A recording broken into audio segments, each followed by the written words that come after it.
REED-BBS, BBS.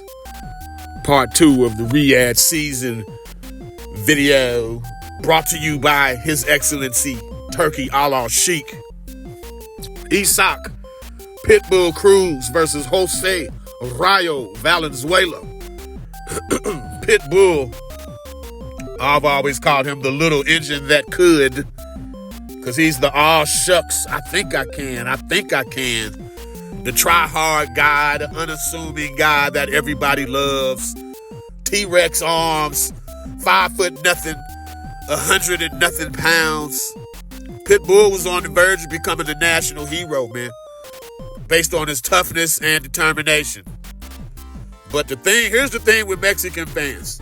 They wear it on their sleeves. You don't have to wonder which way the wind is blowing with Mexican fans. During the ring walks, it's apparent who the crowd favorite was. And on this night, most of the asses, period, not just for this fight, most of the asses in this arena, the BMO arena, this night, they were there to see Isaac Pitbull Cruz. Make no mistake about it. Not Terence Crawford, not Eminem, not Andy Ruiz, or anybody else on the card. For the live gate, Isaac Pitbull Cruz was chiefly responsible. There's no doubt about that. So when that same rabid Mexican crowd was sitting virtually silent during the majority of the Pitbull versus Rayo fight, it was obvious things weren't going Pitbull's way. I spoke of bad-built Andy Ruiz's inability to fight off his back foot in my last video.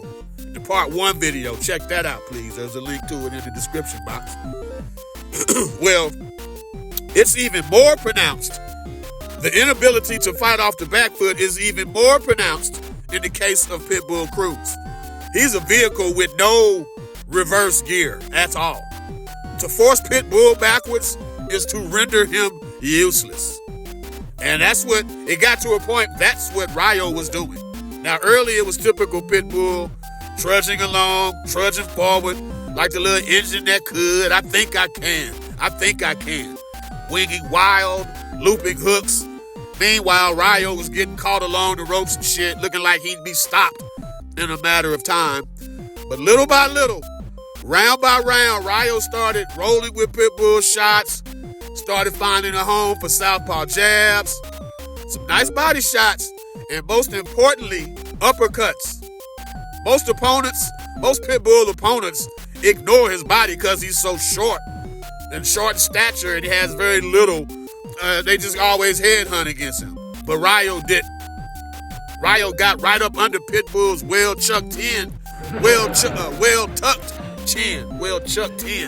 His well-tucked chin several times. He got up under that chin several times, even hurting Pitbull a time or two. This was a masterful performance by Rayo. He exposed Pitbull Cruz. And now you see why Pitbull Cruz never accepted a fight with Shakur Stevenson. But not to take away from Rayo's shine, it was a masterful performance by Rayo. I knew his length and skill level could trouble Pitbull, but in no fucking way, shape, form, or fashion did I see Rayo beating and unseating Pitbull Cruz. So salute, Rayo. Job well done, brother. And they tried to take it from him, the judges. I'm sure hoping for Tank versus Pitbull to close out 2024. The split decision was bogus. Rayo clearly won that fight unanimously. And fortunately, he was awarded the decision and Pitbull's super lightweight title. I'm not really sure where Tank Davis goes from here. When you think about it, I mean, Loma is off the shelf until 2025, and now the shine has been knocked off of Tank versus Pitbull too. For the time being, there's no excitement to that fight right now.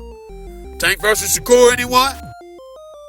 We'll see about that. Pitbull's got to get the Rayo rematch. That's the only fight that makes sense for him. And I still think that Rayo has got some fragility to him. But, going to get that Pitbull rematch. I don't think Pitbull can do anything differently against Rayo. So that's the fight Rayo should definitely jump on. The main event, Bud Crawford versus Israil Madrimov. After a 5 or 6 or 7 song set by Eminem, one of the GOATs, Madrimov, he dialed down his level of unorthodoxy. He was way more unorthodox in all his other fights than he dared to be against Bud. He fought closer to the vest than his previous bouts, understandably so. And he was picking and choosing when to fire lead right hands, which was his most effective shot of the fight. He hit Bud a lot, but he hurt Bud none. He unsettled Bud none with his shots.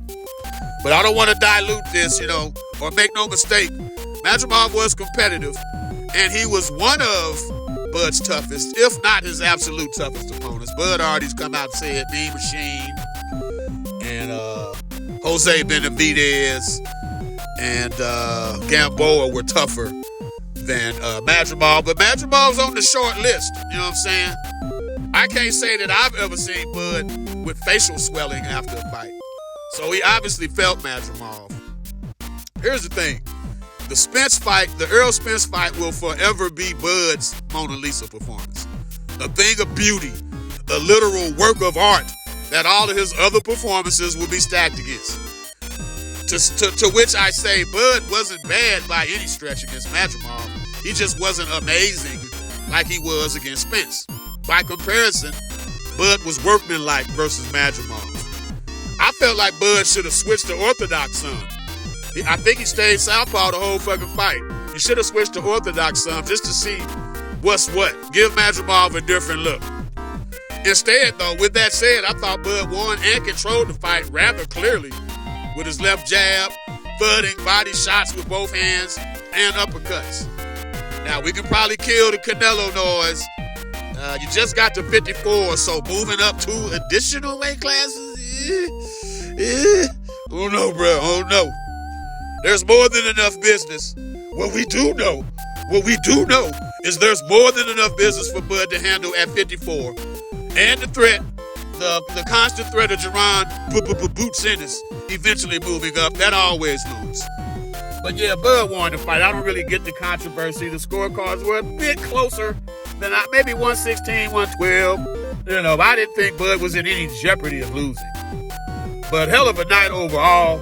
Reminded me of the good old days, the stacked undercards and shit. Fights you think you know the outcome of until you actually watch. Then it's like, oh shit. There was a lot of oh shit moments, upsets, compelling matchups, the whole 9. They need to work out some kinks for future shows.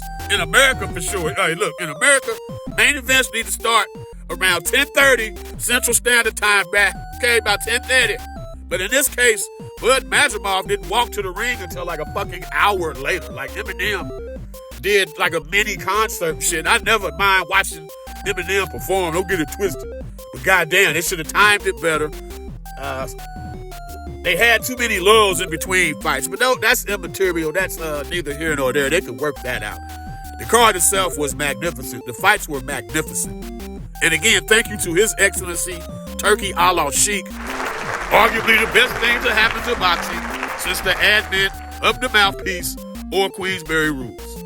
REED-BBS, BBS. Blackbird Sugar, Bachelor's in Boxing Studies. Television! Fred Sanford of the Fisticuffs. When all is said and done, there's nothing left to say or do.